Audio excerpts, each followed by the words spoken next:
एक दिन पहले गुज़श्ता रोज़ पाकिस्तान की इंटेलिजेंस ने एक बड़ी अनप्रेसिडेंटेड ब्रीफिंग दी पाकिस्तान के तीनों सर्विस चीफ्स को। आर्मी चीफ थे, एयरफोर्स थी, नेवी के चीफ थे और चेयरमैन जॉइंट चीफ स्टाफ भी थे। इसकी क्या सिग्निफिकेंस है, कितना ख़तरा है कि हिंदुस्तान और नरेंद्र मोदी कोई एडवेंचरिज्म करें कश्मीर में, गिलगित बल्तिस्तान में, कहीं और? मोहित, देखें, मैं पहले भी यही कहने की कोशिश कर रहा था कि इस चीज़ को समझने की ज़रूरत है। अब ये जो आपका डायरेक्ट सवाल है, इसका मुख्तसर आंसर ये है कि ISI हो या मिलिट्री इंटेलिजेंस हो, उनका काम है थ्रेट असेसमेंट करना। हिंदुस्तान या किसी भी अंदरूनी या बैरूनी दुश्मन से पाकिस्तान की सलामती को, चाहे वो नज़रियाती हो चाहे जोग्राफियाई हो, जो भी ख़तरात हैं उनको एवेल्यूएट करना, उस इंफॉर्मेशन को एनालाइज करके ऑपरेशनल डायरेक्टरेट को देना कि आप इस पर आप मिलिट्री रिस्पांस बनाएं ताकि हम कल सरप्राइज ना हो। ये ब्रीफिंग दी गई और यही वो एनवायरनमेंट जो रीजन में डेवलपमेंट हो रही है, जो हिंदुस्तान के अंदर हो गई है, जो पाकिस्तान को डायरेक्ट या इनडायरेक्ट खतरात हैं उनसे उन्होंने आगाह किया है। और इस पर अभी ऑपरेशनल जो डायरेक्टरेट है वो अपना एक रिस्पांस बनाएगा। आर्म फोर्सेस जो अपने अपने प्लान्स हैं उनको रीहैश करेंगे और उन आने वाले खतरात के लिए तैयारी करेंगे। ये तो है मुख्तसर कि ISI की ब्रीफिंग का मकसद क्या था या उन्होंने क्या किया, वो खतरात क्या है। अब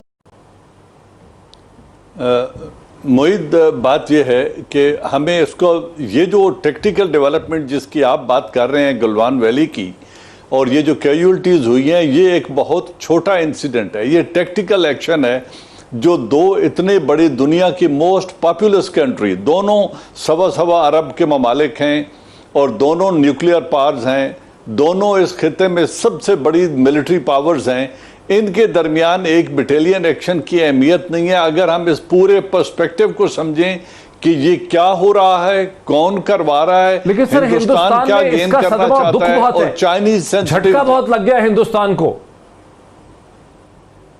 झटका लग गया, नो डाउट। यूट्यूब पे जाएं तो सही, झटका बहुत लग गया। जरूरत है, बिल्कुल, इसमें कोई दो राय नहीं है कि मिलिटरीली क्या हुआ, बड़ा हैवी झटका लगा है। ये मतलब कि पत्थरों से मार दिए सर 20-30 सिपाही, ये कैसे हो सकता है? नहीं, देखें, एक कर्नल और 20 आदमी जो इनके कैजुअल्टीज हुई हैं, और ये क्लेम कर रहे हैं कि कुछ चाइना की भी कैजुअल्टीज हैं, अगरचे चाइना ने वो डिक्लेयर नहीं किया, और कुछ अफराद लापता हैं। तो ये ना बैटन चार्ज है, ना पत्थरों से लड़ाई हुई है। यकीनन वहां पे एक फायर एक्सचेंज ऑफ फायर हुआ है जिसकी वजह से ये 20 हिंदुस्तानी इंक्लूडिंग 1 लेफ्टिनेंट कर्नल मारे गए हैं। तो ये कहना कि वहां कोई मिलिट्री कॉन्फ्रंट्रेशन नहीं हुआ या एक्सचेंज ऑफ फायर नहीं हुआ या टेक्टिकल लेवल पे कोई एक लिमिटेड अटैक नहीं हुआ, ये तो नाइव है। इसको तो one can straight away over rule it कि 20 कैजुअल्टीज ऑफ कॉम्बैट सोल्जर्स इस तरह नहीं हो जाती, इंक्लूडिंग अ कर्नल।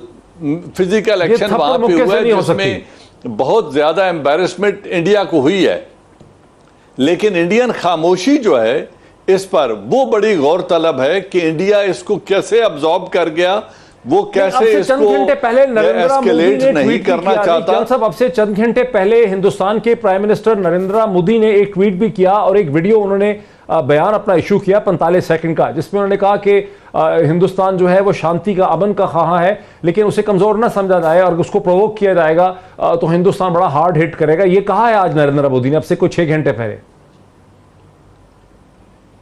जी, शांति का वो बात करता है, हमारे तरफ शांति की बात नहीं है, कश्मीर में शांति की बात नहीं है, नेपाल में शांति की बात नहीं है, लेकिन जब चाइना का हो तो वो शांति के तलबगार हो जाते हैं या शांति को प्रमोट करते हैं।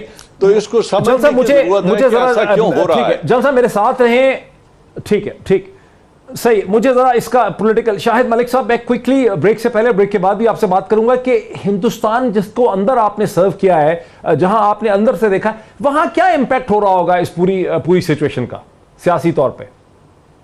जी देखिए, जहां तक हिंदुस्तान की इंटरनल इसके बारे में लोगों की वहां पे राय है, वो दो किस्म की आरा वहां पे आ रही है। एक तो नरेंद्र मोदी की जो मीडिया, जो उन्होंने स्पिन दिया हुआ है वहां पे मीडिया को, वो ये है कि नरेंद्र मोदी एक इस किस्म का कोट अनकोट लीडर है जिसने डिसएंगेजमेंट की ख्वाहिश जाहिर की है चाइना के साथ और कहा है कि हम चाइना के साथ बातचीत करने को तैयार हैं। इसको उन्होंने अपना एक पॉलिटिकल तौर पे इसका फायदा उठाने की कोशिश की, लेकिन जो वहाँ पे मुबस्सरीन हैं जो कि इस चीज को गौर से देखते हैं, उन्होंने यही कहा है कि इस वक्त क्या वजह थी कि इसको इतना एस्केलेट किया गया।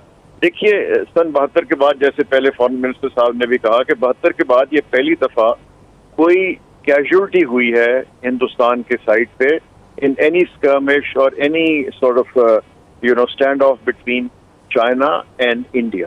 तो वहां पे इस किस्म की झड़पें होती रहती हैं लाइन ऑफ एक्चुअल कंट्रोल पे, जिसको फिस्ट फाइट कहते हैं, जिसमें कोई एम्यूनिशन नहीं इस्तेमाल होता नहीं होता और कोई चीजें इस्तेमाल नहीं होती।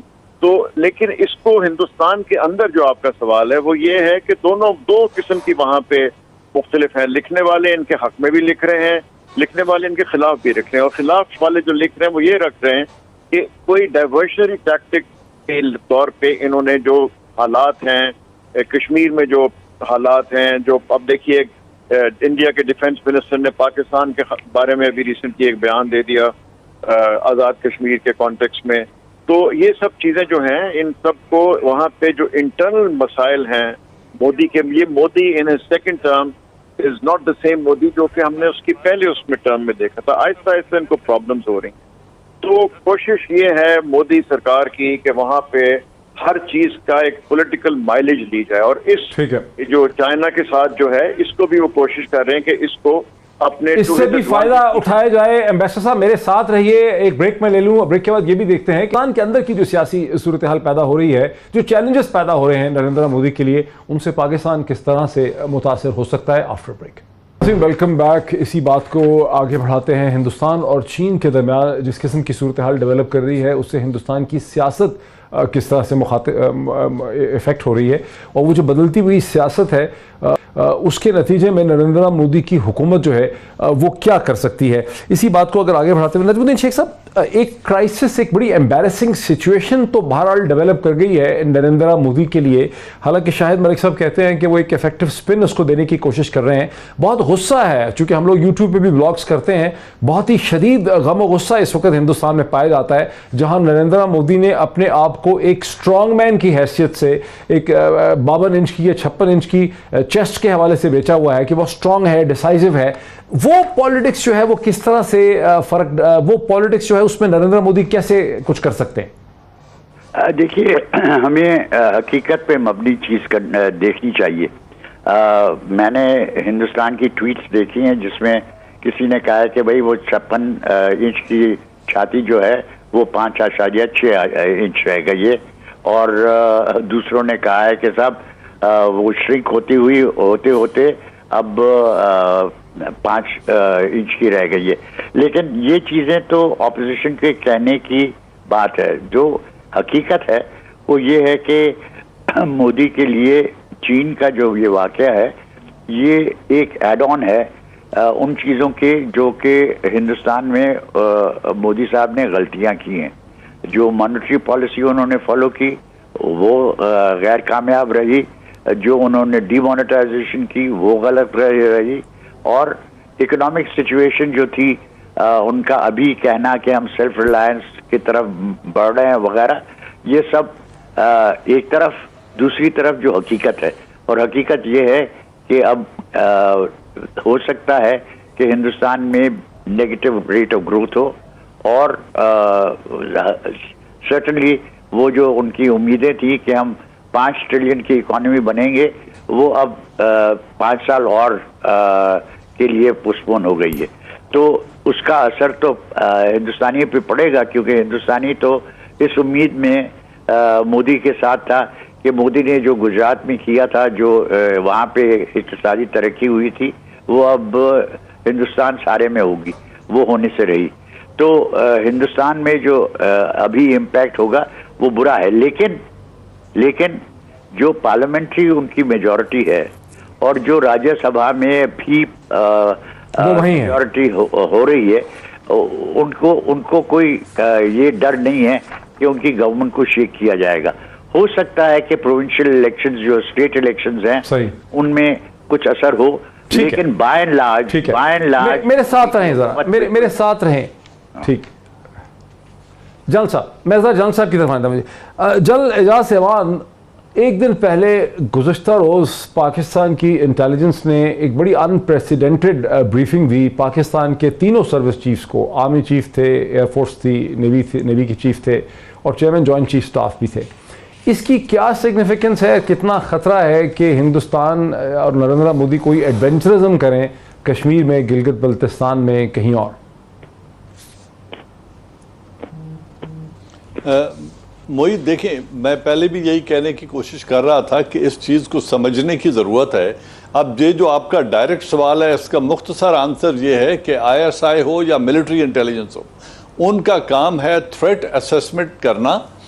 हिंदुस्तान या किसी भी अंदरूनी या बैरूनी दुश्मन से पाकिस्तान की सलामती को, चाहे वो नज़रियाती हो चाहे जोग्राफियाई हो, जो भी ख़तरात हैं उनको एवेल्यूएट करना, उस इंफॉर्मेशन को एनालाइज करके ऑपरेशनल डायरेक्टरेट को देना कि आप इस पर आप मिलिट्री रिस्पांस बनाएं ताकि हम कल सरप्राइज ना हो।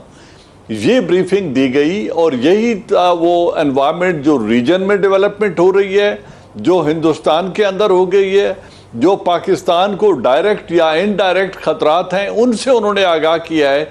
और इस पर अभी ऑपरेशनल जो डायरेक्टरेट है वो अपना एक रिस्पांस बनाएगा।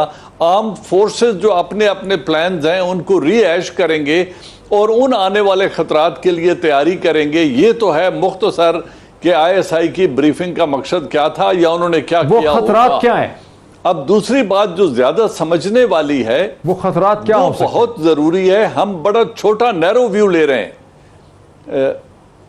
मैं बताना ये चाह रहा हूं कि हम बड़ा नैरो व्यू ले रहे हैं। हिंदुस्तान के अंदर कुछ नहीं होगा, उनकी हुकूमत बहुत स्टेबल है पॉलिटिकली, अपोजिशन उनकी मार्जिनलाइज्ड है, एडमिनिस्ट्रेशन, जुडिशरी और मैसेज हुकूमत वक्त के साथ खड़े हैं।